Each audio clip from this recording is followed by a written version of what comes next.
సంతోషము. వారు మన సిబి చర్చ్ అవుట్రీచ్ కోఆర్డినేటర్గా మరి ఉంటూ మరి రాత్రి నాకు తెలియజేసినప్పుడు సంతోషంతో వారిని రమ్మని ఆహ్వానించినాను. చాలా సంతోషం వారు ఉండడం. మనకు దేవుడు గొప్పవాడు.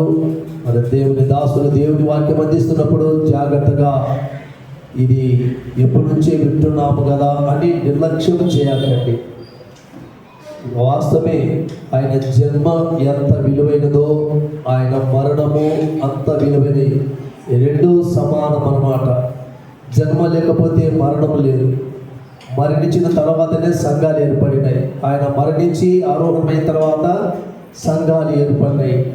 ఆయన పుట్టుక మరి ఎంత విలువైందో అది మనము ఈ మాసమంతా దాని గురించి మనము ఆయా సంఘాలలో ఎక్కడ చూసినా ఈ యొక్క జన్మదిన వేడుకలు ఘనంగా జరుపుతున్నట్టు మనం టీవీలో చూస్తున్నాం. కాబట్టి చాలా జాగ్రత్తగా దేవుని వాక్యం మనము విందాం. దేవుని దాసునికి ఈ అవకాశం అప్పగిస్తున్నాను.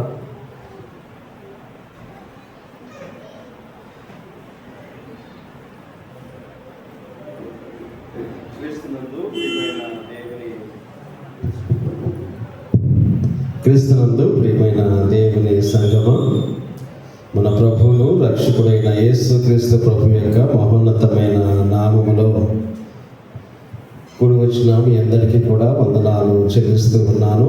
నన్ను ప్రేమించి నాకు ఈ సమయాన్ని ఇచ్చినటువంటి రెవరెండ్ సుధాకరయ్య గారికి, అలాగే సంఘ పెద్దలకు వందనాలు చెల్లిస్తూ ఉన్నాను.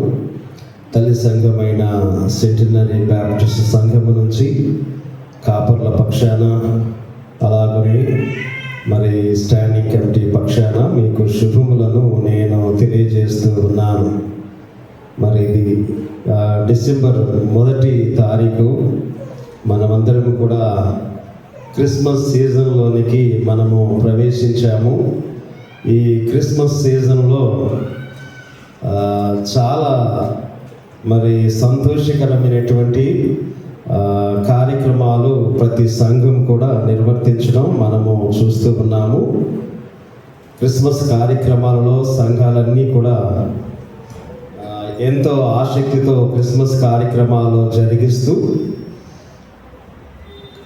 క్రీస్తు యేసును భక్తి శ్రద్ధలతో ఆరాధించడం అనేటువంటిది మనము చూస్తూ ఉన్నాం.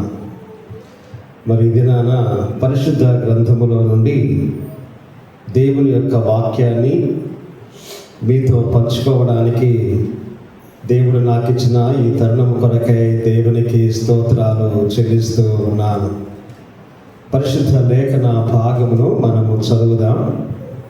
2వ దినవృత్తాంతముల గ్రంథము 4వ అధ్యాయము. 2వ దినవృత్తాంతముల గ్రంథము 4వ అధ్యాయము 8వ వచనం. 10 బల్లలను చేయించి దేవాలయమందు కుడి తట్టున 5ను ఎడమ తట్టున 5ను ఉంచెను. 100 బంగారపు తొట్లను చేయించెను. లూకా సువార్త 2వ అధ్యాయంలో మనము దేవుని వాక్యాన్ని చదవగా విని ఉన్నాం. 2వ అధ్యాయము మరి ముఖ్యంగా 6వ వచనం. వారక్కడ ఉన్నప్పుడు ఆమె ప్రసవ దినములో నిండెను గనుక తన తొలిచూలు కుమారుని కని పొత్తిగుడులతో చుట్టి సత్రములో వారికి స్థలము లేనందున ఆయనను పశువుల తొట్టిలో పరుండబెట్టబడును. 11వ వచనం. దావీదు పట్టణమందు నేడు రక్షకుడు మీ కొరకు పుట్టి ఉన్నాడు. ఈయన ప్రభు అయిన క్రీస్తు. దానికిదే మీ కానవాలు.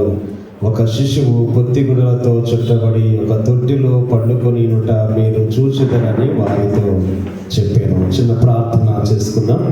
ప్రేమ నమ్మకములు కలిగిన మా ప్రియ పరలోకపు తండ్రి, మీ ఘనమైన శ్రేష్టమైన అతి పరిశుద్ధమైన నామమునకు స్తోత్రాలు చెల్లిస్తూ ఉన్నాను. తేనె కంటెను జుంటి తేనె ధారల కంటెను మధురమైన మీ వాక్యమును ప్రభువా మేము ధ్యానించబోతూ ఉండగా, వాక్య స్వరూపుడా, నా నోటి మాటలు మా అందరి హృదయ ధ్యానములు పరిశుద్ధములు మీ దృష్టికి అంగీకారములుగా చేయమని యేసు నామమున ప్రార్థించి వేడుకుంటున్నాము తండ్రి, ఆమేన్.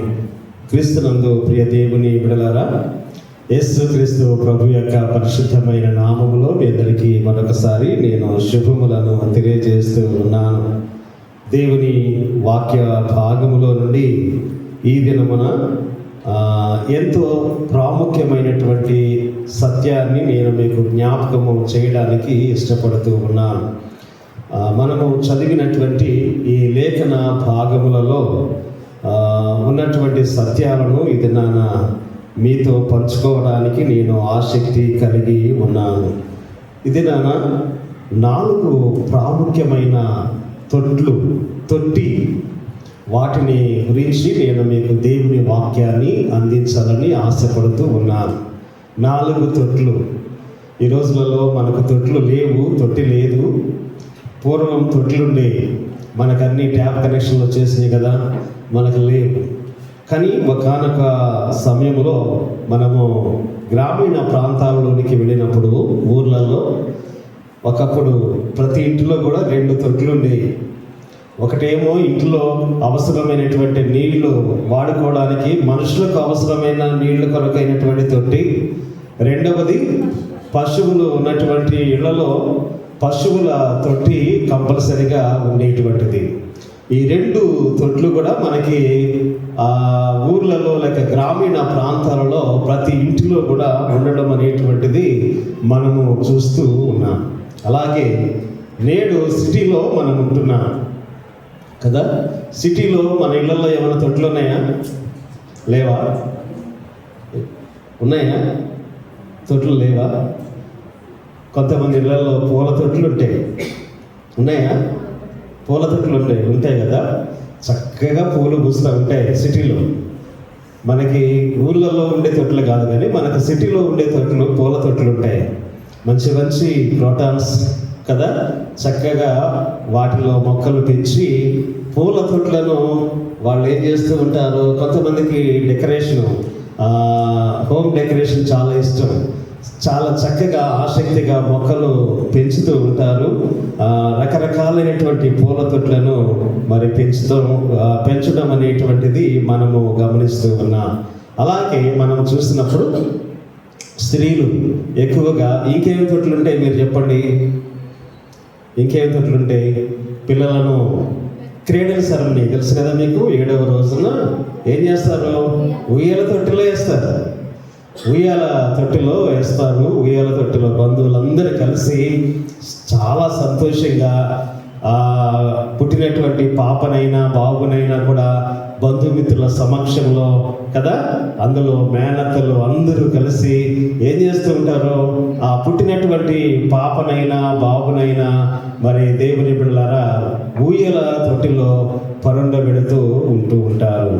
అలాగనే మనము గమనించినప్పుడు ఇక ఈ విధంగా చెప్పినప్పుడు ఎన్నో రకాలైనటువంటి తొట్లు లోకములో మనకి కనబడుతూ ఉన్నాయి. అయితే ఈ దినాన బైబిల్ గ్రంథంలో నుండి ప్రాముఖ్యమైనటువంటి వాటిని నేను మీకు జ్ఞాపకము చేయాలని ఆశపడుతూ ఉన్నాను. మొట్టమొదటిగా బంగారపు తొట్టి.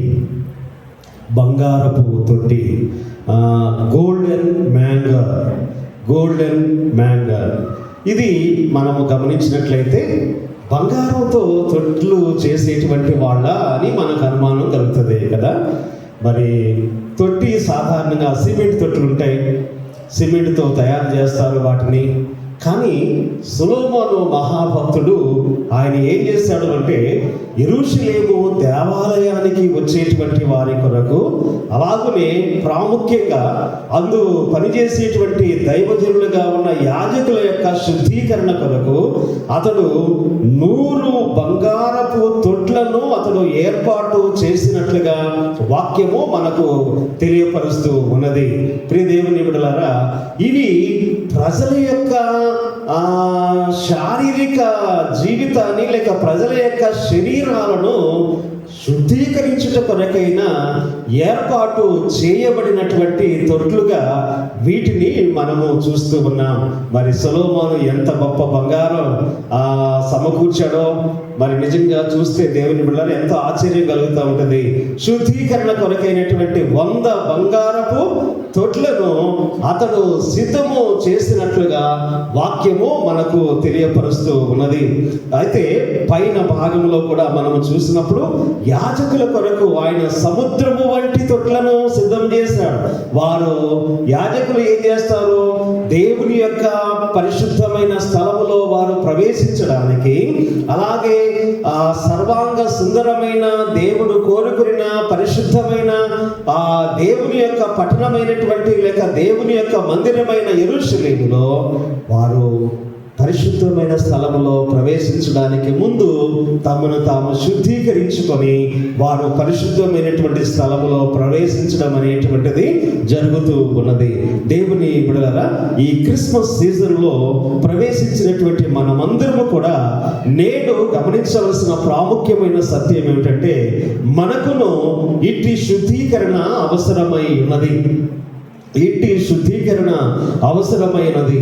ఈ బంగారపు తొట్లు ఏవైతే ఉన్నాయో అవి శుద్ధీకరణకు సూచనగా కనబడుతూ ఉంటే, మరి ఈరోజు ప్రియ దేవుని సంఘమా, మనమును శుద్ధీకరించుకొనవలసినది ఏమనగా మన యొక్క దేహము కదా.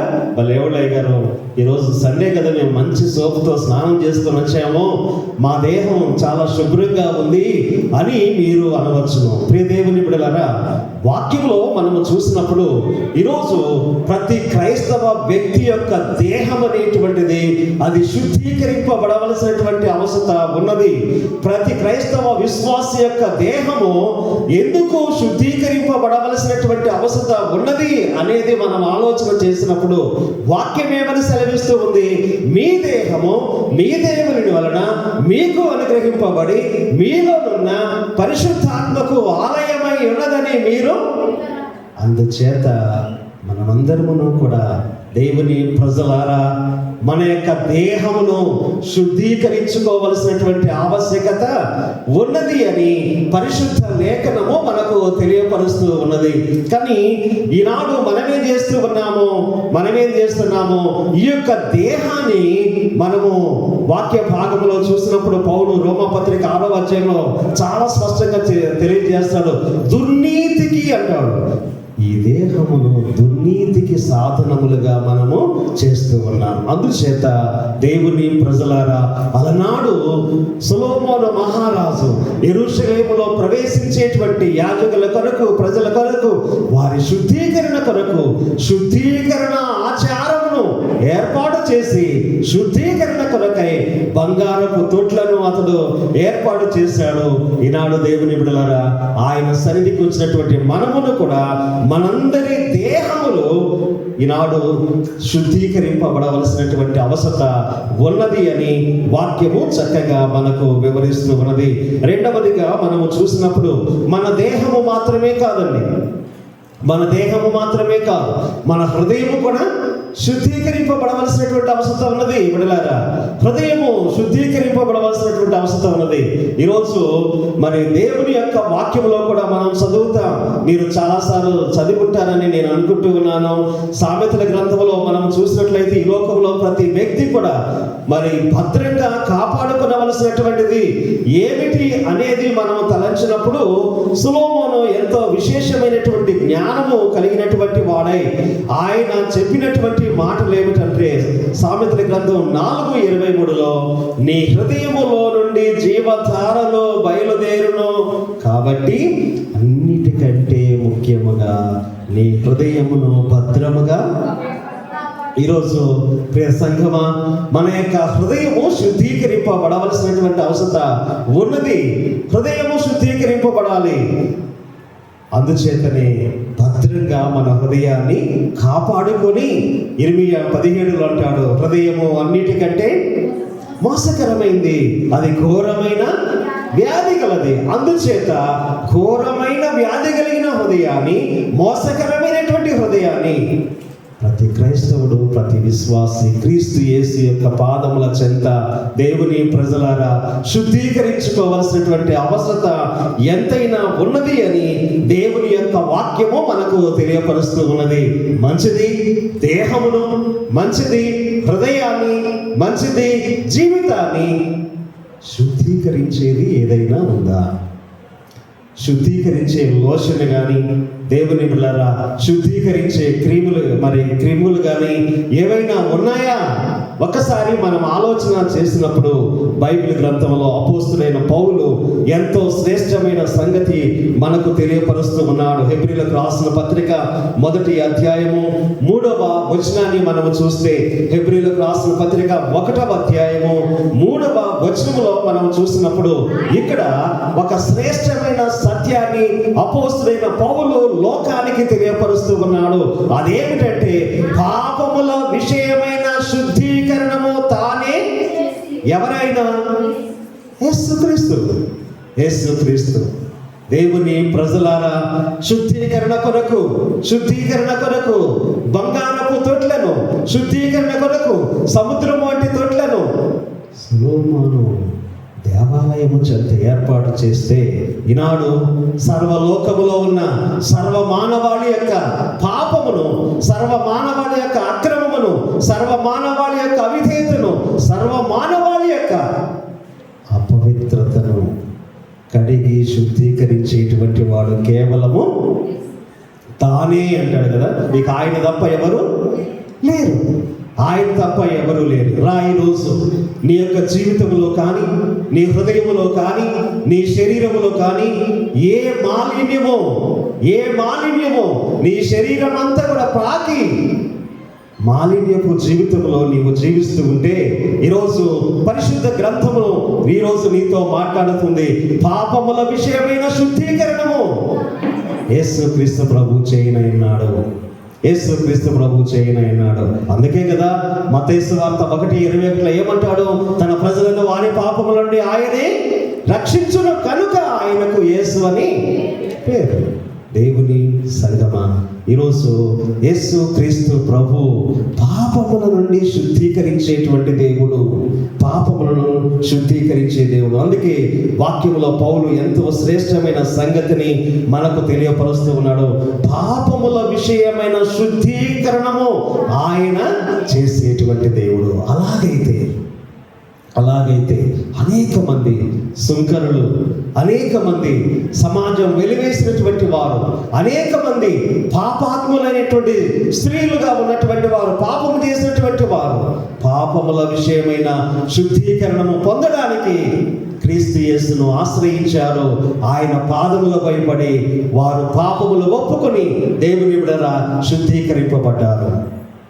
ఈరోజు నీ వంతు వస్తూ ఉంది.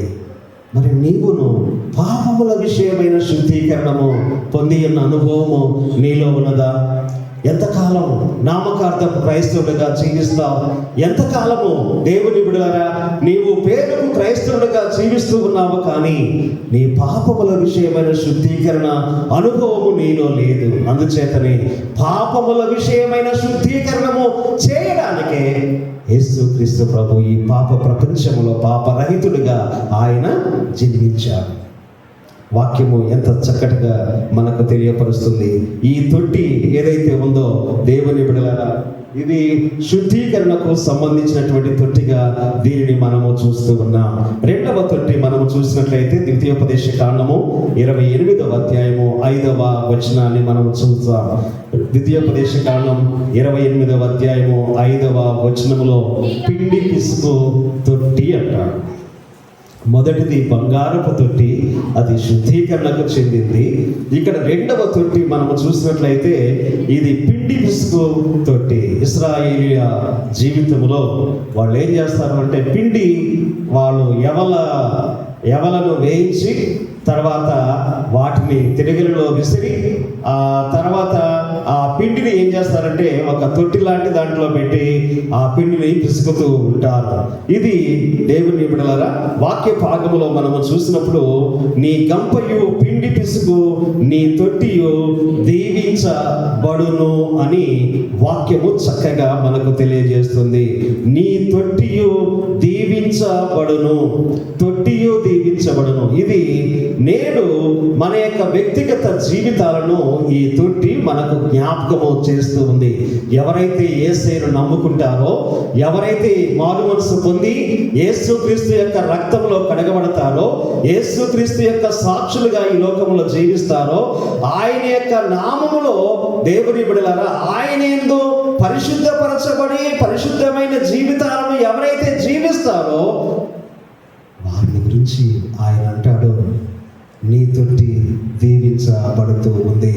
ఏ విధంగా నీవు వెలుపలికి వెళ్ళినప్పుడు దీవించబడతావు, లోపలికి వచ్చినప్పుడు దీవించబడతావు. దేవుని బిడ్డలారా, నేను బొల్లక్పూర్లో పాస్టర్గా పనిచేస్తూ ఉన్నప్పుడు అక్కడ ఒక సెంటర్లో నేను నిలబడి ఉన్నాను. ఒక వ్యక్తిని చూశాను. తాగిన్నాడు. ఒక చిన్న బాటిల్ కూడా తెచ్చుకున్నాడు. మళ్ళీ కూర్చొని తాగుతున్నాడు. తాగి ఉన్నట్టుండి ఆయనకి ఏమనిపించిందో తెలియదు కానీ బట్టలన్నీ బాగా మైలబెట్టున్నాయి. పాపం ఎంత కష్టం చేస్తూ ఉన్నాడు ఆయన. కష్టం చేసేటువంటి వ్యక్తి ఆ స్క్రాప్ దుకాణంలో పనిచేస్తాడు అనుకుంటారు. జేబులో ఉన్న పైసలన్నీ తీసి ఒక్కొక్కటి నోట్లు కింద పెట్టి లెక్క పెడుతున్నాడు. లెక్క పెడతా ఉన్నాడు. గాలి వచ్చింది, ఎగిరిపోయింది. నోట్లు ఎగిరిపోతున్నాయి, లేవలేడు, వాటిని పట్టుకోలేడు. దేవుని బిడ్డలారా, గాలికి కొట్టుకుపోయినాయి. వాక్యము ఏమని సెలవిస్తుందంటే, నీవు యేసయ్య దగ్గరకు వస్తే, యేసయ్యను నువ్వు నమ్ముకుంటే నీ పిండి విసుకు నీ తొట్టి అనగా నీ జీవితం ఎల్లప్పుడూ కూడా ఆశీర్వదింపబడుతుంది. ఇక్కడ అంటాడు, నీవు వెలుపలికి వెళ్ళినప్పుడు దీవించబడతావు, లోపలికి వచ్చినప్పుడు దీవించబడతావు. ప్రియ దేవుని బిడ్డలారా, ఈ పిండి పిసుకు తొట్టిని దేవుడు ఎంత గొప్ప అద్భుతంగా ఆశీర్వదించాడో, ఆయన ఏ రీతిగా మరి ఆ పిండి పిసికేటువంటి తొట్టిని వర్ధల చేశాడో మనకు చక్కటి సందర్భం మొదటి రాజుల గ్రంథం 17వ అధ్యాయము 12వ వచనంలో ఇక్కడ మనకి కనబడుతూ ఉంది. మొదటి రాజులు 17వ అధ్యాయము 12వ వచనంలో సారేపతు విధవరాలు, దేవుని బిడ్డలారా, ఆమె విధవరాలుగా ఉన్నది. విధవరాలే కానీ ఆమె దైవజనులను గౌరవించే విషయంలో కడు సంపన్నురాలు. ఆమె దైవజనుని ప్రేమించే విషయంలో ఎంతో అత్యాసక్తి కలిగినటువంటి తల్లి. దైవజనునికి లోబడే విషయంలో బిడలారా, ఆమె యొక్క నిండుతనం ఏదైతే ఉందో అది వర్ణనాతీతం. ఇక్కడ మనము చూస్తే ఎంతో శ్రేష్టమైనటువంటి సంగతిని మనం ఇక్కడ గమనిస్తూ ఉన్నాం. ఆ విధవరాలు ఏలియా ప్రవక్త వచ్చి అడిగాడు, అమ్మా నాకు మరి ఒక అప్పము తీసుకొని రమ్మని అడిగాడు. అడిగినప్పుడు ఏమని చెప్తుంది? ఉన్న విషయాన్ని చెప్తుంది యథార్థంగా. ఆమె తొట్టిలో పట్టెడు పిండి, తర్వాత మనము వాక్యంలో చూసినప్పుడు పట్టెడు పిండి మాత్రమే, అంటే దాదాపు ఒక పిడికిలి ఇట్లా మనం పట్టుకుంటే ఎంత పిండి అయితే వస్తుందో అంత పిండి మాత్రమే ఆ తొట్టిలో ఉన్నది బిడ్డలారా. కానీ ఏలియా ప్రవక్త ఏం చెప్తున్నాడు? అమ్మ నీవు అప్పము చేసుకొని, అందులో మొట్టమొదటిగా చేసిన అప్పమును నా కొరకు. ఎంత సంక్లిష్టమైన పరిస్థితి. అక్కడ ఉన్నది పట్టెడు పిండి, తల్లికి కుమారునికి సరిపోతుంది ఆ పూటకి అది. ఇక తర్వాత మిగతా రోజులకు సరిపోయే పిండి దానిలో లేదు. కానీ ఏలియా ప్రవక్త ఏమంటాడు? నీవు వెళ్ళి మొట్టమొదటిగా నా కొరకు అప్పము చేసుకునేరా. బిడ్డలారా, చెప్పేసింది, అయ్యా అంతే పిండి ఉంది, అది నాకు నా కుమారునికి మాత్రమే ఈ పూటకే సరిపోతుంది, అది తిని మేము చనిపోదాం అనుకుంటున్నాము అని చెప్తే, వాక్యంలో మీరు చూడండి, ఏలియా ప్రవక్త అంటున్నాడు, అమ్మా నీవు వెళ్ళి మొట్టమొదటిగా నా కొరకు అప్పము చేసుకునేరా. అయితే ఆ విధంగా నీవు చేసినప్పుడు 3.5 సంవత్సరాలు కూడా ఆ తొట్టిలో ఉన్న పిండి అయిపోదని యెహోవా సెలవిస్తున్నాడు. దేవుని ప్రజలారా, లేమిలో కలిమి క్రీస్తు యేసుకు సాధ్యం. లేమిలో కలిమి క్రీస్తు యేసుకు సాధ్యం. దుఃఖములో ఆనందం యేసుక్రీస్తు ద్వారా కలుగుతుంది. శ్రమలో దేవుని బిడ్డల ఆదరణ, స్వాంతన క్రీస్తు యేసు ద్వారా కలుగుతూ ఉంది. ఆమె వెళ్ళింది, ఆ రీతిగానే అప్పం తీసుకుని వచ్చింది. ఎంత ఆశ్చర్యం బిడ్డలారా! ఆ పట్టెడు పిండి నిజంగా మనం చూస్తే పుట్టెడు పిండిగా మారిపోయింది. పట్టెడు పుట్టెడుగా మారిపోయింది. పుట్టి అంటే తెలుసా మీకు? ఊర్లలో రాసులు కొలిసేటప్పుడు ఎన్ని పుట్లు ధాన్యం పడింది అడుగుతారు. పట్టెడు పిండిని పుట్టిగా మార్చినటువంటి వాడు దేవుడు. ఈరోజు నీ వ్యక్తిగత జీవితంలో కూడా దేవుని బిడ్డలారా, దైవజనుని చెంతకు వచ్చి దైవజనుని యొక్క మాట విని దైవజనుని గౌరవించి దైవజనుని మాట ప్రకారంగా చేసినటువంటి ఆ విధవరాలి యొక్క జీవితంలో మనము గమనించినప్పుడు ఆమె యొక్క ఆ పట్టెడు పిండిని దేవుడు ఏం చేశాడు? పుట్టెడు పిండిగా మార్చాడు. కొంచెమే నూనె కదా. ఈ రోజులలో నూనె లేకుండా మనం కూరలు వండగలుగుతామా? అమ్మలారా చెప్పాలి, వండగలుగుతామా? మన పూర్వీకులు అమ్మమ్మలు వాళ్ళు ఉండేవాడు ఒకప్పుడు కదా. వాళ్ళు ఉండే కూరలు వేరుగా ఉండేవి. ఎట్లా ఉండేవి? అన్నీ కలిపి కదా, నూనె, ఉప్పు, కారం, పసుపు అన్నీ కలిపి చక్కగా మట్టి కుండలో వేసి వాళ్ళు వండితే ఎంత తినాలనిపించేది. కానీ ఈ రోజులలో ఉన్నాయా? లేవు. నూనె పోసి నూనెలో బాగా ఫ్రై చేస్తున్నాం. రుచి ఉండదు, పచ్చి ఉండదు, ఏముండదండి. బిడ్డలారా, ఈ తల్లి చూడండి, ఆ బుడ్డిలో కొంచెమే నూనె ఉంది, కానీ ఎంత సమర్పణ! దైవజనుడు అంటే ఎంత గౌరవం, ఎంత త్యాగం! దేవుని బిడ్డలారా, ఆయన మాటకు లోబడి నాకు లేకపోయినా పర్వాలేదు, ఇది ఎవరికి ఇవ్వాలి? నేను దైవజనుడికి ఇవ్వాలా, దేవుని సేవకునికి ఇవ్వాలనుకుంది, తీసుకొని వచ్చి ఇచ్చింది. అద్భుతం. వాక్యంలో మనం చూస్తే నూనె, ఎంత నూనె అది? కొంచెమే నూనె. కుండలు నిండేటట్లుగా ఏ రోజుకు అవసరమైన నూనె, ఆ కొంచెమే నూనెను దేవుడు అద్భుతంగా ఆశీర్వదించాడు. కనుక వాక్యంలో మనం చదువుతూ ఉన్నాం. ఆ దేవుని వాక్యంలో మనం చూస్తే పట్టెడు పిండిని ఆయన ఎంతో గొప్పగా ఆశీర్వదించాడు. కొంచెమే నూనెను 3.5 సంవత్సరాలు సరిపడేటట్లుగా దేవుడు ఎంతో ఆశీర్వాదాన్ని ఇచ్చాడు. అయితే ఈరోజు ఆదివారం కదా, ఆదివారం ప్రభు యొక్క సన్నిధికి డిసెంబర్ 1 తారీఖు ఎంతో ఆసక్తితో మరి వచ్చినటువంటి మీతో దేవుడు మాట్లాడే సత్యం ఇది మనకు చక్కగా గుర్తు చేస్తుంది. ఆ మాట ఎవరైనా గట్టిగా చదవండి. యోబు గ్రంథం 8వ అధ్యాయం 7వ వచనం. యోబు 8:7 గట్టిగా చదవాలి ఒకసారి. ఎవరైనా చదవండి.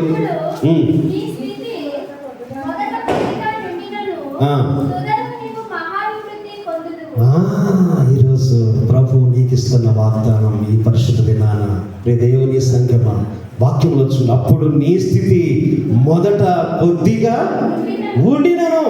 సారీపతు విధవరాలి యొక్క స్థితి దైవజనుడైన ఏలియా ప్రవక్త చెంతకు రాకమునకు కొంచెమే ఉంది. ఈరోజు వాక్యంలో మనం చదువుతున్నాం. నీ స్థితి కూడా ఇది నా కొద్దిగా ఉన్నదేమో, కొంచెముగా నీవు కనబడుతూ ఉన్నావేమో, కానీ యేసు క్రీస్తునందుకు నీవు వచ్చినట్లయితే తుదను మహా అభివృద్ధి పొందుతావు. దేవుని సంగమా, యేసు క్రీస్తుకు నీ హృదయంలో స్థానం ఇస్తే, యేసు క్రీస్తును నీవు పరిపూర్ణంగా విశ్వసిస్తే తుదను నీవు మహా అభివృద్ధి పొందుతావు.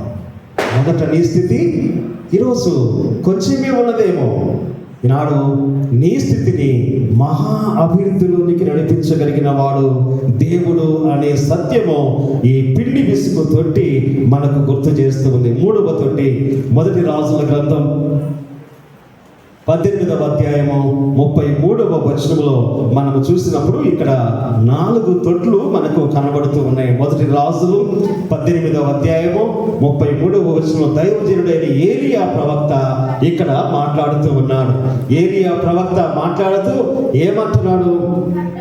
వాక్యంలో మనము చూసినట్లయితే అక్కడ 4 తొట్లను నీళ్లతో నింపమంటూ ఉన్నాడు. 4 తొట్లను నీళ్లతో నింపమంటున్నాడు. బలిపీఠము దగ్గర ఈ 4 తొట్లు కూడా ఉన్నట్లు మనకు వాక్యము సెలవిస్తూ ఉన్నది.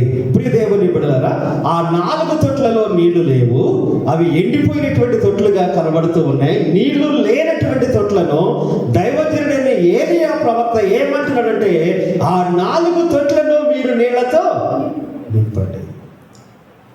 నింపాలా? ఈరోజు నింపడానికి వచ్చారా? నిద్రపడడానికి వచ్చారా? నిద్రపోయి అందరూ హల్లెలూయా చెప్పండి. జాగ్రత్తగా వాక్యాన్ని వినాలా సోదరుడా. ఈ క్రిస్మస్ సీజన్లో మనమందరం గుర్తించవలసిన సత్యం ఏంటంటే, మనము నింపవలసిన వారమై ఉన్నా. ఏలియా ప్రవక్త అంటాడు, 4 తొట్లను మీరు నీళ్లతో నింపండి. ఈ నీరు బైబిల్ గ్రంథంలో మనం చూసినప్పుడు వాక్యానికి సాదృశ్యం. ఈ నీరు వాక్యానికి సాదృశ్యమైతే, ప్రియ సోదరి సోదరుడా, ఈరోజు ప్రభు చాలా స్పష్టంగా నీతో మాట్లాడుతూ ఉన్నాడు. నీ కుటుంబంలో వాక్యము కరువైంది. నీ కుటుంబాన్ని దినాన దేవుని యొక్క వాక్యముతో నింపు. నీ జీవితంలో దైవ భయము కరువైంది సుమా. దేవుడంటే భయం లేదు. నీ ఇష్టానుసారంగా నీవు జీవిస్తూ ఉన్నావు. అలాంటి నీ జీవితాన్ని ఈరోజు దైవ భయముతో, దేవుని యందు భయము భక్తితో ఆయన నింపమంటూ ఉన్నాడు. మీరు ఆ తొట్లను నీళ్లతో నింపుడి. ప్రియ దేవుని బిడ్డలారా, ఈనాడు ఒకవేళ ఈ తొట్టి మన యొక్క కుటుంబం అయితే, ఒకవేళ ఈ తొట్టి మన యొక్క జీవితం అయితే, వాక్యంలో మనం చదువుతూ ఉన్నాం, ఇది ఈనాడు నింపబడవలసినటువంటి అవసరత ఉన్నది. చాలా కుటుంబాలు విశ్వాసములో నిలకడ లేని జీవితాలుగా కనబడుతున్నాయి. అవిశ్వాసంలో కనబడుతున్నాయి కుటుంబాలన్నీ. ప్రభు అన్నాడు, నీవుంటే చల్లగానైనా ఉండు, వెచ్చగానైనా ఉండు, నిలువెచ్చనగా ఉండకు. అవిశ్వాసములో ఉన్న నీ జీవితాన్ని, అవిశ్వాసములో ఉన్న నీ కుటుంబాన్ని, అవిశ్వాసములో జీవిస్తున్న నీ పిల్లలను విశ్వాసముతో నింపు తల్లి. లూదియా ఏమంది? నేను ప్రభువునందు విశ్వాసము గలదానని మీరు ఎంచితే నా ఇంటికి రండి. చూడండి, అపోస్తులను సవాలు చేసింది. నా ఇంటికి వచ్చి చూడండి, మీకు ఏం కనపడుతుందో. ఆమె ఇంటిలో ప్రభువునందు విశ్వాసము కనబడుతుంది.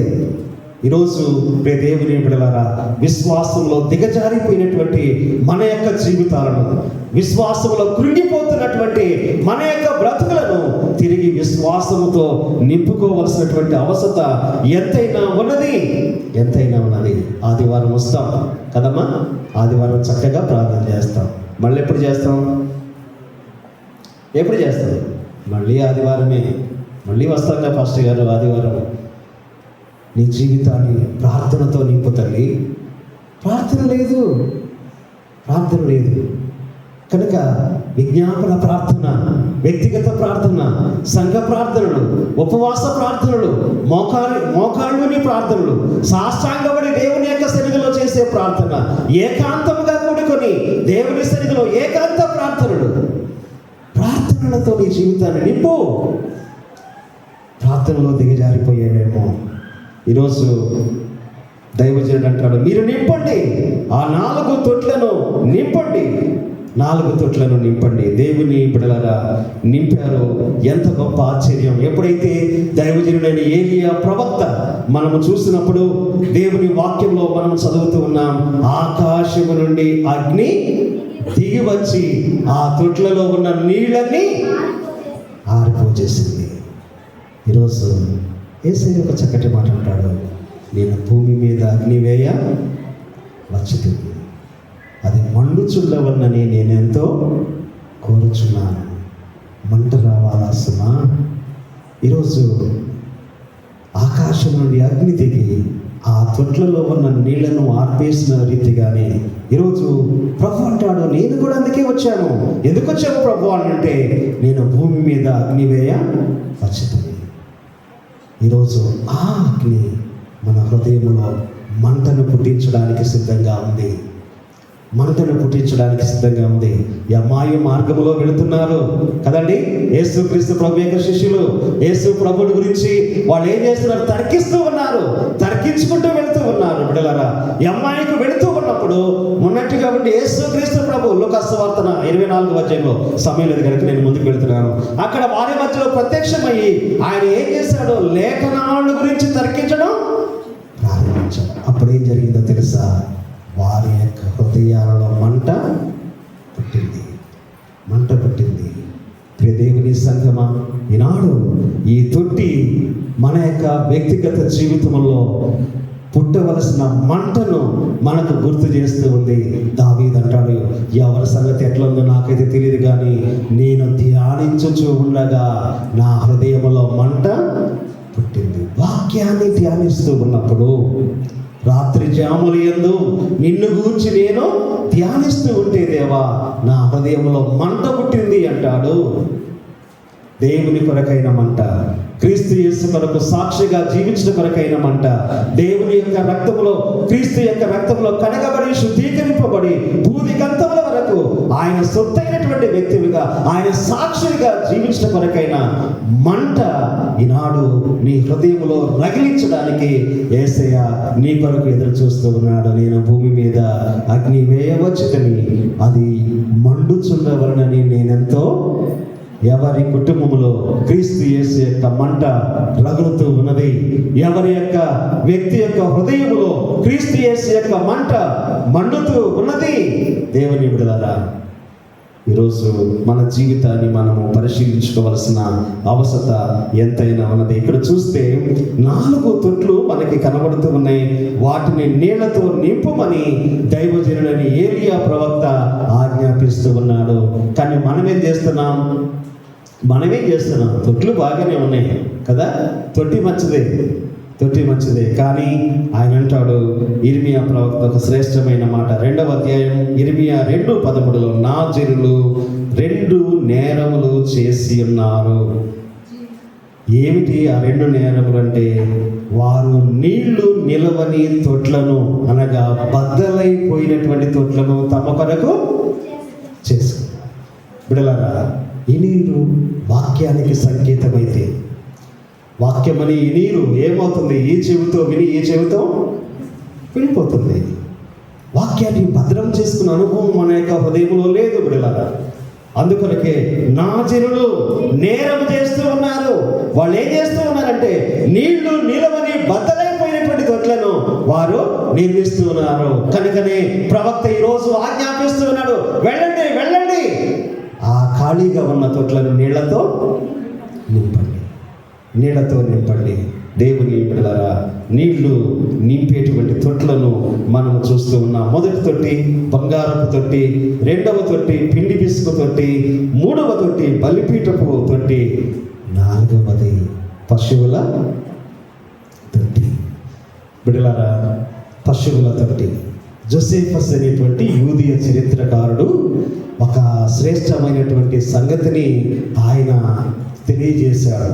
యూద చరిత్రకారుడు ఆయన ఏం చెప్పాడు అంటే, ఈ పశువుల తొట్టి గురించి కొన్ని విషయాలు నేను ధ్యానం చేస్తున్నప్పుడు దీని గురించి కొంత ఇన్ఫర్మేషన్ గ్యాదర్ చేయాలని నేను చూస్తూ ఉంటే, ఆ జోసేఫస్ అనేటువంటి ఆయన చెప్పినటువంటి సత్యం ఏంటంటే, ఈ పశువుల తొట్టి అనేటువంటిది గ్రీకు భాషలో గాడి తెలుసా మీకు? మనకి ఇప్పుడు లేవు. ఊర్లలో వాళ్ళు ఏం చేసేవాళ్ళు అంటే, ఒకప్పుడు పెద్ద మొద్దులు ఉంటాయి. ఆ మొద్దులు ఏం చేస్తారంటే మధ్యలో చెక్కేస్తారనమాట. మధ్యలో చెక్కేసినప్పుడు అది చక్కగా నీళ్లు నింపడానికి ఉపయోగపడుతుంది. అది పశువులు నీళ్లు త్రాగడానికి ఉపయోగపడుతుంది. గాడి అంటారు దాన్ని. గాడి. ఎడ్లు, ఆవులు, పశువులు నీళ్లు పెట్టాలంటే ఒకప్పుడు తొట్ల కంటే ముందు ఆ గాడిని ఏర్పాటు చేసేటువంటి వాడు. ఆ మొద్దును చెక్కి ఆ మధ్య భాగంలో ఏం చేసేవాళ్ళంటే వాటికి నీరు, ఆ తవుడు మొదలైనటువంటి వాటిని కలిపి నీళ్లు పెట్టేటువంటి వాళ్ళు. ఇది పశువుల తొట్టి అంటే అది అని ఆయన చెప్పాడు, యోసేఫస్ అనేటువంటి ఆయన. బిడ్డలారా, ఇక్కడ మనం చూస్తే ఈ పశువుల తొట్టి వాక్యంలో మనము చదువుతూ ఉన్నాం. దేవుని యొక్క వాక్యంలో మనము చూస్తే సత్రములో వారికి స్థలము లేనందువలన అంటారు. ఎందుకు యేసయ్య పశువుల తొట్టిలో కరుండబెట్టబడ్డాడు అని అంటే, సత్రములో వారికి స్థలము లేదు. వారికే లేదు కదా, వారికే లేదు. బోయగూడలో స్థలం లేదు చాలామందికి. సమాధుల తోటలు చాలా కష్టపడుతూ ఉంటారు.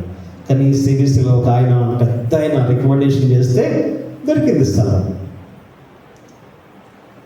స్థలం. మళ్ళాంటి వాళ్ళకి గరీబ్ వాళ్ళకి స్థలం దొరకదు కదా. అక్కడ కూడా సత్రంలో చూడండి, యోసేపు మరియమ్మలు చాలా కడు భేద స్థితిలో ఉన్నటువంటి వారి భేద స్థితిని బట్టి వారికి సత్రంలో స్థలం దొరకలేదు. అదే ఒక హేరోదు రాజు లేకపోతే సమాజ మందిరపు అధికారులు రికమెండ్ చేస్తే వాళ్ళకి దొరుకుతుందా? పేదవాళ్ళు ఎవరినైనా ఖాళీ చేసి వేరే వాళ్ళని ఎవరినైనా ఖాళీ చేసి తప్పనిసరిగా ఇప్పిస్తారు, దొరుకుతుంది స్థలం. కానీ యోసేపు మరియలకు సత్రములో వారికి స్థలము దొరకలేదు. క్రీస్తు యేసు లోకాన్ని రక్షించడానికి లోకములో జన్మించవలసి వస్తే ఆయన జన్మించడానికి ఎక్కడ స్థలము దొరకలేదు. ఈరోజు ప్రియ దేవుని సంఘమా, క్రీస్తు యేసు జన్మించడానికి ఎవరి హృదయాలలో స్థలం ఉంది? ప్రకటన 3:20 అంటాడు కదా, ఇదిగో నేను తలుపుల వద్ద నిల్చుండి. ఎక్కడ ఆయన జన్మించడానికి స్థలం? ఎక్కడ ఏ వ్యక్తి జీవితం? ఆయన జన్మించడానికి ఏ వ్యక్తి యొక్క కుటుంబం? ఆయన జన్మించడానికి ఏ వ్యక్తి యొక్క జీవితం ఎక్కడ సిద్ధపరచబడి ఉంది? వాక్యంలో మనం చదువుతాం, దేవుని బిడ్డలారా, పశువుల పాక. ఎలాంటి దేవుడు ఆయన?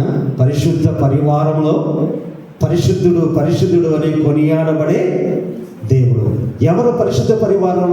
దూతలు, తర్వాత మహాదూతలు అంటే కెరూబులు అండి. కెరూబులు అంటే మహాదూతలు. వాళ్ళు ఎట్లాంటి వారు? 6 రెక్కలు ఉంటాయంట మహాదూతలకు, కెరూబులకు. ఈ 6 రెక్కల్లో 2 రెక్కలతోనేమో ముఖాన్ని కప్పుకుంటారంట వాళ్ళు. ఎందుకు? కోటి సూర్యుల కాంతి తేజోమయుడు ఆయన సన్నిధిలో దేవుని బిడ్డల దేదీప్యమైన మానమైనటువంటి ఆ కాంతిని చూడలేక వాళ్ళు ముఖాన్ని కప్పుకుంటారు, ప్రభు యొక్క ముఖాన్ని చూడలేక. తర్వాత 2 రెక్కలతో ఎగురుతారు.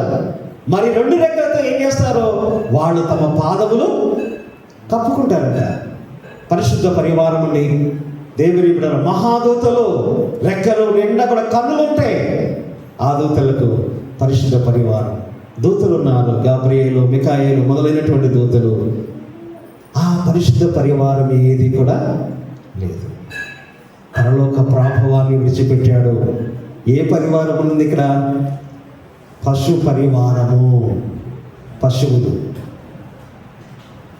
చుట్టూ కూడా చూస్తే ఎవరున్నారు? ఏమున్నాయి? పశువులే ఉన్నాయి. ఎంత గొప్ప దేవుడు ఆయన! ఎంత గొప్ప దేవుడు! ప్రియ దేవుని బిడ్డలారా, యేసు క్రీస్తు ప్రభు పశువుల పాకలో ఆయన వెలిశాడు. పశువుల పాకలో పుట్టాడు ప్రభు. పరలోకం ఎటువంటిది? పరలోకం దేవుని బిడ్డలారా, పాట పాడతాం కదా, ఓ బంగారమయమైన వీధులే, రత్న వజ్రాల ముత్యాల మేడలు. అలాంటి మరి బంగారమయమైనటువంటి వీధులు, అలాగే రత్న వజ్రాల పొదిగించబడినటువంటి ముత్యాలకు మేడలు పరలోకపు పట్టణంలో వసించేటువంటి ఆ ప్రభు దేవుని బిడ్డలారా, మనము గమనించినట్లయితే ఇక్కడ చూస్తూ ఉన్న పశువుల తొట్టిలో చుట్టుప్రక్కల అంతా కూడా పశువుల పేడ.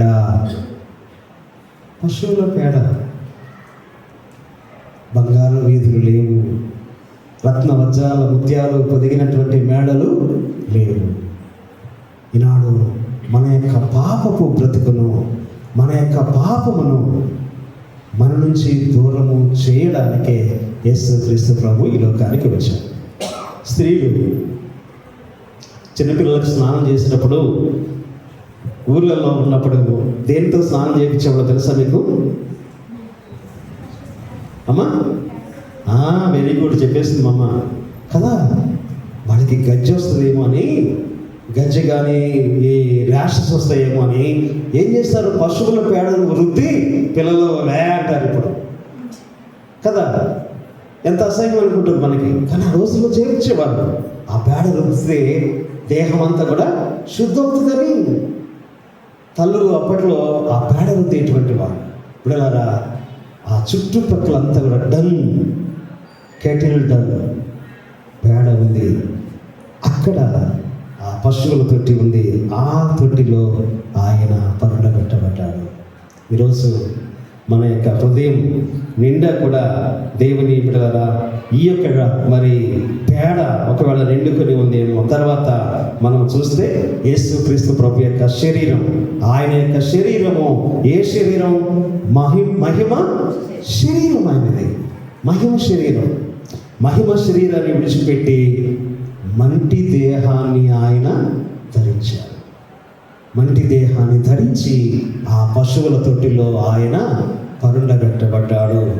దేవుని బిడ్డలారా, అలాగనే మనము గమనించినప్పుడు ఆయన ధరించేటువంటి వస్త్రాలు, ఆయన ధరించే వస్త్రాలు ఎటువంటి వస్త్రాలు? ధవళ వస్త్రాలు. ధవళ వస్త్రాలండి.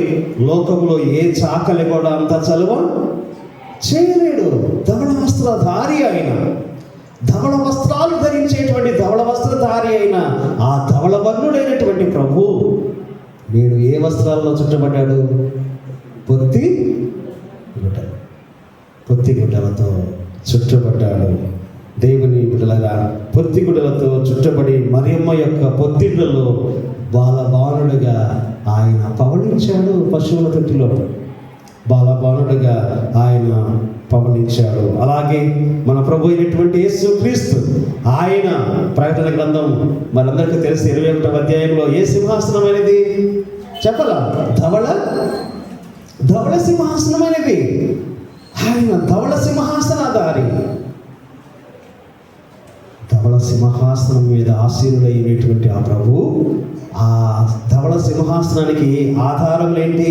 నీతి న్యాయములు ఆయన యొక్క సింహాసనమునకు ఆధారములు.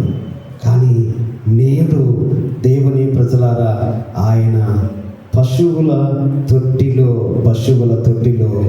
ఆయన పవళించి ఉన్నాడు. పశువుల తొట్టిలో పరుండబెట్టబడి ఉన్నాడు.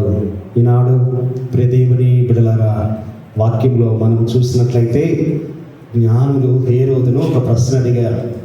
అమలారా చదువుతారు చూడండి. ఈ మాట చదివి నేను ముగిస్తాను. మత్తయి సువార్త 2వ అధ్యాయం 1వ వచనం నేను చదువుతున్నాను, జాగ్రత్తగా వినండి. చదివి నేను ముగిస్తాను. రాజైన హేరోదు దినముల యందు యోదయ దేశపు బెత్లెహేములో యేసు పుట్టిన పిమ్మట ఇదిగో తూర్పు దేశపు జ్ఞానులు యెరూషలేమునకు వచ్చి యూదుల రాజుగా పుట్టినవాడు ఎక్కడ? యూదులకు రాజుగా పుట్టినవాడు ఎక్కడ ఉన్నాడు? ప్రియదేవుని బిడ్డలారా, ఈనాడు యూదులకు రాజుగా, లోకాన్ని రక్షించడానికి లోక రక్షకుడిగా యేసుక్రీస్తు ప్రభు ఎక్కడ పుట్టాడు? యూదయ దేశపు బెత్లెహేములోన, లేక ఆయన సన్నిధిలో, ఆయన మందిరములో ఆయనను ఆరాధించడానికి విచ్చేసిన ఈ ప్రజల యొక్క హృదయాలలోన, ఈ ప్రజల యొక్క జీవితాలలోన, ఈ సంఘము యొక్క కుటుంబాలలోన, ఈ సంఘములోన ఎక్కడ జన్మించాడు యేసుక్రీస్తు ప్రభు? ఎక్కడ పుట్టాడు? ఎక్కడున్నాడు యేసుక్రీస్తు ప్రభు? వాక్యంలో మనము చదువుతూ ఉన్నాం. ఆయన ఎక్కడ జన్మించెనో, ఎక్కడ పుట్టాడో దేవుని బిడ్డలారా, వాక్యములో మనము చదువుతాం. సత్రములో వారికి స్థలము లేదు, అందుచేతనే పశువుల యేసయ్య అంటారు. నక్కలకు బొరియలను, ఆకాశ పక్షులకు గూళ్ళున్నాయి, కానీ మనుష్య కుమారుడు తలవాల్చుకున్నటకైన స్థలము సక్కమా జాగ్రత్తగా ఉన్నారా? సత్రములో ఆయన జన్మించడానికి స్థలమే లేదు. పశువుల పాకలో జన్మించాడు, పశువుల తొట్టిలో పరుండబెట్టబడ్డాడు. నక్కలకు బొరియలున్నాయి, ఆకాశ పక్షులకు గూళ్ళున్నాయి, కానీ మనుష్య కుమారునికి తలవాల్చుకున్నటకైన స్థలము యేసయ్య అంటాడు. శిలువలో వేలాడుతున్నాడు, తల మీద ముండ్ల కిరీటం, చేతులలో మేకులు, పక్కలో బల్లెముతో పొడిచారు, కాళ్ళలో మేకులు ఉన్నాయి. అసలు చూడలేమన్నమాట ఆయనను. చూసిన స్త్రీలు ఏం చేశారు? బొమ్మ కొట్టుకుంటూ ఆ ప్రభు ఆ స్థితిలో ఉండి ఏమన్నాడు తెలుసా? సమాప్తం అయినదని చెప్పి, తండ్రి నీ చేతికి నా ఆత్మను అప్పగించుచున్నాను. ఆయన ఎలాగ చెప్పి తలవాల్చి ప్రాణము తండ్రికి అక్కడ తలవాల్చుకోవడానికి స్థలం ఆయనకు దొరికింది. ఎక్కడ? కలువరి శిలువలో. నిన్ను నన్ను పాపము నుండి విడిపించడానికి, పాప పరిహారము మనకులకు చెల్లించడానికి తలవాల్చుకుంటకు స్థలం అక్కడ దొరికింది. జన్మించడానికి స్థలము లేదు, తలవాల్చుకుంటకు స్థలము లేదు. సిలువలో తలవాల్చి ప్రాణాన్ని తండ్రికి అప్పగించారు. ఈరోజు పిల్లరా, ఆ ప్రభు ఈ క్రిస్మస్ దినాలలో మరి మన వైపు తేరి చూస్తూ ఉన్నాడు. మన సంఘం వైపు, మన జీవితం వైపు, మన హృదయం వైపు ఎక్కడ స్థలం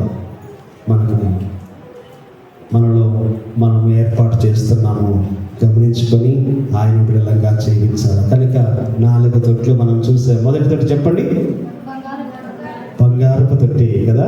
బంగారంలాగా ఉండాలి మనం ఎప్పుడు కూడా కదా, బంగారంలాగా ఉండాలి. కానీ ఈ లోకంలో క్రైస్తవులు ఎప్పుడు కూడా బంగారం లాంటి వాళ్ళు, బంగారంలాగే ఉండాలి. మన ప్రభువు బంగారపు దేవుడు, మనం బంగారంలాగే ఉండాలి. రెండవది అమ్మా, ఏ తొట్టి? పిండి విసుకు తొట్టి.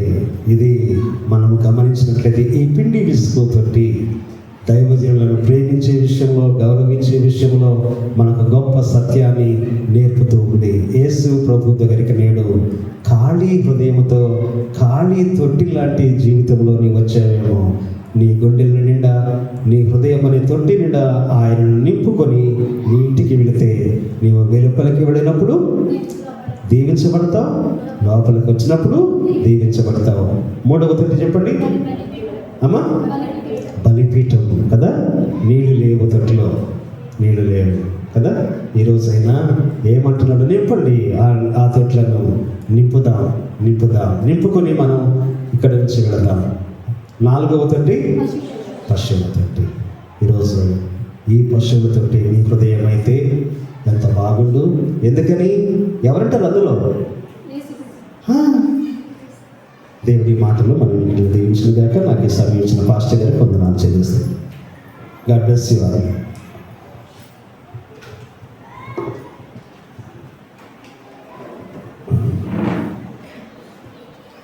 దేవునికి వందనాలు తెలియజేస్తున్నా. చక్కటి సందేశం మనం విన్నాం. 4 తొట్ల గురించి చక్కగా వివరించినాడు.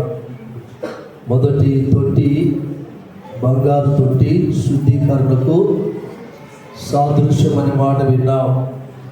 2వ తొట్టి పిండి విసికే తొట్టి. 3వ తొట్టి 4 తొట్లను నీళ్లతో నింపుడి ఆకాశం చెప్తున్నాడు. 4వది పశువుల తొట్టి. 5వది నీవు నేను. హృదయం అనే నీ తొట్టిలో యేసు నింపబడినాడా? ఇది పరిశుద్ధాత్మ దేవుడు.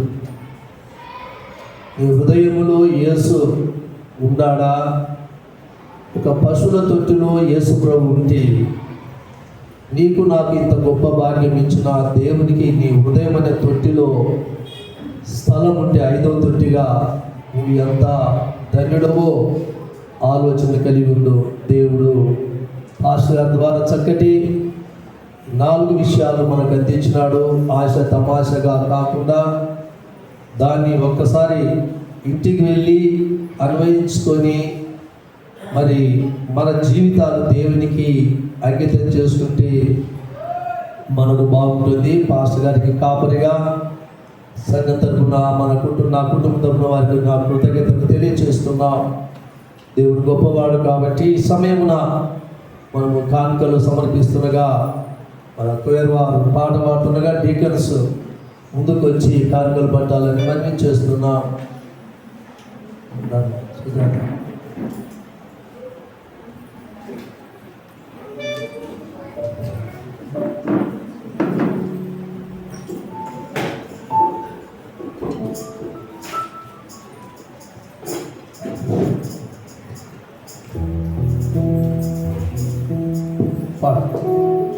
ఒట్టు చేరి నీ ఎదుట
యొక్క కానుకలు ఇచ్చినటువంటి వారు Ian Alexander, Ian Alexander, grandson of M John, అనగా వారి పెద్ద కుమార్తె యొక్క మనవడు దుబాయ్లో ఉన్నారు. వారి ఈరోజు ఫస్ట్ బర్త్డే, అందుకు వారు ప్రత్యేకంగా 5,000 రూపాయలు కానుకిచ్చినారు. దేవునికి వందనాలు తెలియజేస్తున్నాం. మరి తర్వాత ప్రార్థన చేద్దాం వారి కోసము. దేవునికి వందనాలు తెలియజేస్తున్నాం. మరి ఈ సమయమున వాక్య పరిచయం కోసం, కానుకల కోసము జీవన నుంచి ప్రార్థన చేస్తారు.